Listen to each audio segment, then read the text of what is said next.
Bonjour et bienvenue à l'entretien de France 24. Notre invité aujourd'hui est un des acteurs clés de la situation très volatile dans la région kurde de l'Irak. Un référendum sur l'indépendance a été tenu le 25 septembre et le résultat, ça a été un oui massif. Depuis, le gouvernement central a repris le contrôle de certaines zones contestées entre Bagdad et les Kurdes.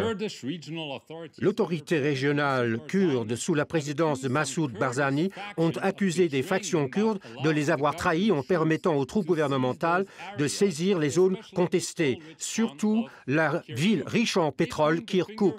Et il pointe le doigt contre un homme en particulier qui s'appelle Pavel Talabani, le fils du récemment décédé ancien président Jalal Talabani, qui nous rejoint depuis Souleymania dans le Kurdistan irakien. Bonjour. Monsieur Talabani, l'administration Barzani et ses alliés prétendent que vous avez permis aux troupes du gouvernement central de prendre le contrôle de Kirkouk et que vous avez négocié un accord avec le gouvernement central de Bagdad et avec l'Iran. Quelle est votre réponse à ces accusations graves? Eh bien, je rejette purement et simplement ces accusations qui sont sans fondement et qui sont franchement répugnantes. Tout ce qui s'est passé jusqu'à ce jour résulte d'une politique à très courte vue des dirigeants kurdes et à l'issue d'une telle tragédie, j'aurais voulu que les Kurdes s'unissent et présentent une voix unique, une voix unie. Mais malheureusement, comme bien souvent par le passé, plutôt que de s'unir, eh bien, les factions kurdes ont décidé de s'accuser les unes les autres de toutes sortes de choses sans aucune preuve et de ce fait ont détourné l'attention de la communauté internationale du réel problème. Mais, M. Talabani, ils disent que vous avez ordonné à vos troupes de ne pas se battre contre le gouvernement central, les milices chiites, car il y avait un accord avec l'Iran et surtout avec Qassem Soleimani, le général qui est le chef des gardiens de la révolution. Encore une fois, ce sont des accusations très graves. C'est vrai, j'ai entendu ces accusations et c'est bien malheureux. En fait, ce qui se passe, c'est que ceux qui sont réellement responsables de la tragédie essayent d'accuser les autres. Je peux vous dire ce qui s'est passé à Kirkouk l'autre soir. Nos forces Peshmerga sont bien connus pour leur défense de Kirkouk par le passé. Nous avons perdu nos meilleurs commandants Peshmerga qui ont défendu Kirkouk contre toutes sortes de menaces. Ici, nous avions affaire à un ennemi qui était très supérieur, notamment en puissance de feu. Nos dirigeants militaires, Cheikh Jafar et les autres, ont décidé d'un retrait tactique après des combats qui avaient coûté la vie à au moins une centaine de valeureux soldats, sans compter des dizaines de blessés. Telle est la vérité. Plutôt que de nous retrouver avec des milliers de victimes Peshmerga, plutôt que de laisser les combats gagner l'intérieur de Kirkouk, plutôt que de se retrouver avec des dizaines de pertes également du côté civil, nos commandants Peshmerga ont décidé de se replier stratégiquement de ces zones, et je ne peux que les féliciter.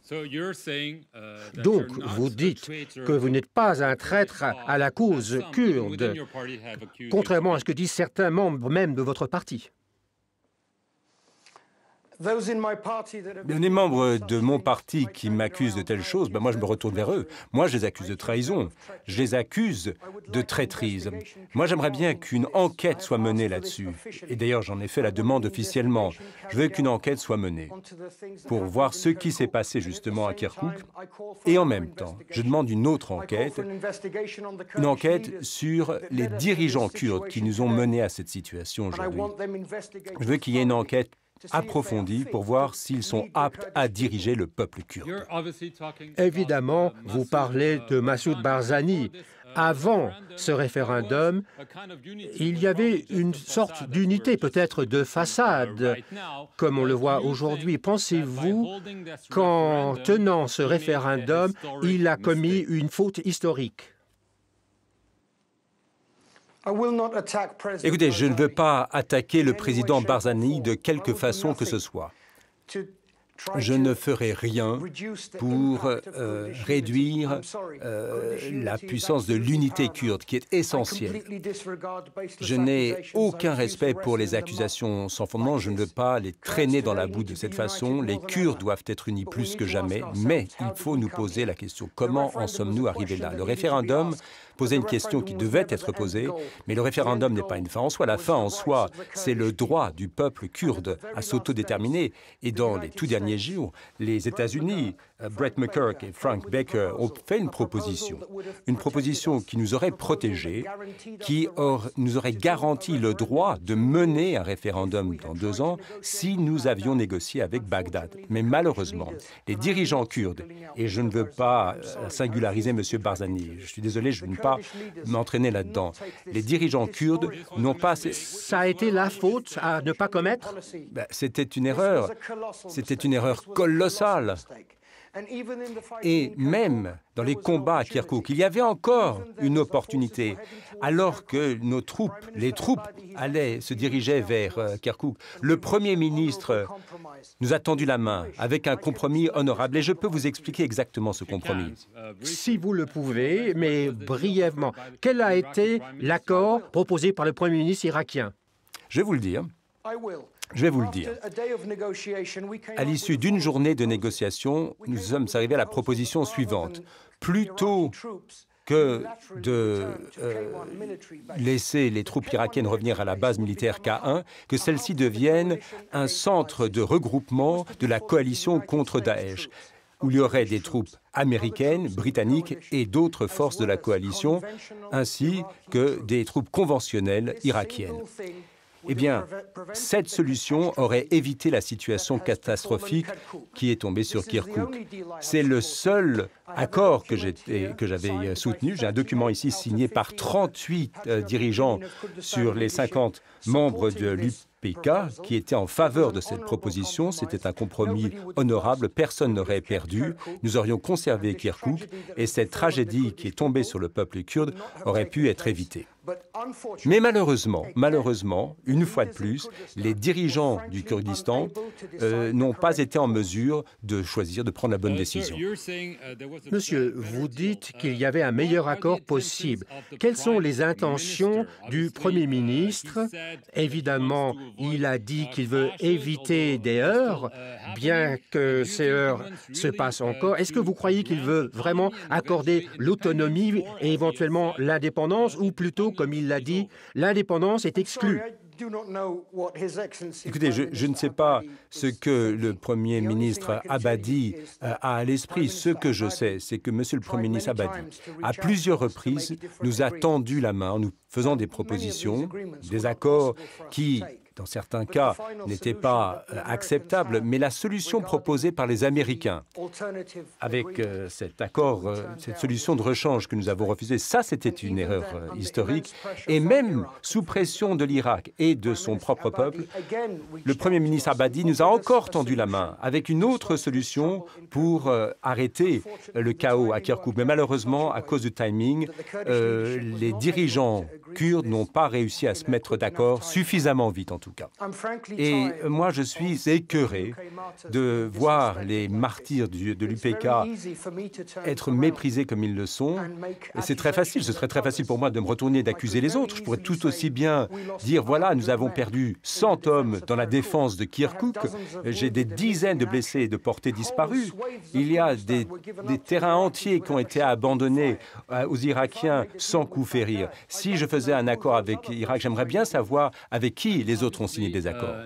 Évidemment, maintenant que nous voyons les divisions apparaître, ça rappelle les souvenirs du milieu des années 1980, quand votre parti, le parti de M. Barzani, se sont heurtés violemment. Craignez-vous peut-être une guerre civile entre les factions kurdes maintenant que toute cette animosité apparaît?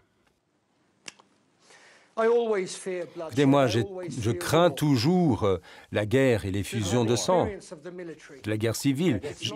J'ai une expérience militaire, croyez-moi, je n'aime pas envoyer les gens à la guerre. La voie de l'avenir ne réside pas dans la guerre, il faut rester unis. Les partis kurdes, le peuple kurde, plus que jamais doivent rester unis, justement. Et c'est la raison pour laquelle je ne réagirai pas directement à ces accusations sans fondement que l'on a lues dans la presse kurde, qui sont sous ma dignité, qui sont indignes de l'UPK et de nos courageux soldats qui ont vaillamment défendu Kirkouk. Nos soldats qui, pendant des dizaines d'années, ont versé leur sang et ont connu des martyrs en essayant de défendre le peuple kurde. Est-ce que cela veut dire que vous voulez maintenant négocier peut-être une autonomie avec Bagdad et que l'indépendance n'est pas pour l'avenir proche au Kurdistan? Le peuple kurde, dans son ensemble, doit pouvoir négocier avec Bagdad. Il nous faut négocier avec Bagdad, il nous faut associer la communauté internationale, il nous faut également associer les pays voisins. Et ensemble, à travers un dialogue, à travers la négociation, il nous faut désamorcer cette situation problématique qui se propage dans tout le Kurdistan et éviter d'autres tragédies. Une dernière question. Encore une fois, pensez-vous qu'un Kurdistan indépendant est pour le proche avenir ou que maintenant, à cause de la situation de ce qui se passe en ce moment, cela doit être reporté pendant plusieurs années? Chaque Kurde rêve d'un Kurdistan indépendant, bien entendu, mais un Kurdistan indépendant, il faut y travailler, il faut être en position de force. Avant les négociations, il faut être réaliste par rapport aux attentes de nos alliés dans le monde occidental. Il faut travailler longuement, il faut faire du lobbying. Il y a des aspects juridiques, militaires, il y a bien d'autres aspects à prendre en compte. Chaque Kurde rêve d'un Kurdistan indépendant. Ceci se produira en temps utile. Nous ne relâcherons jamais nos efforts. C'est ce que nous voulons, c'est ce que nous appelons nos vœux. Mais actuellement, les Kurdes doivent changer de voie. Ils doivent redevenir unis et ensemble, côte à côte, il nous faut faire face à l'ennemi avec la diplomatie, sous la protection du droit et arriver à un compromis qui nous amènera à la fin à un Kurdistan indépendant. Pavel Talabani, merci beaucoup d'avoir été avec nous depuis Souleymania, dans la région kurde d'Irak, et merci d'avoir regardé cet entretien exclusif sur France 24.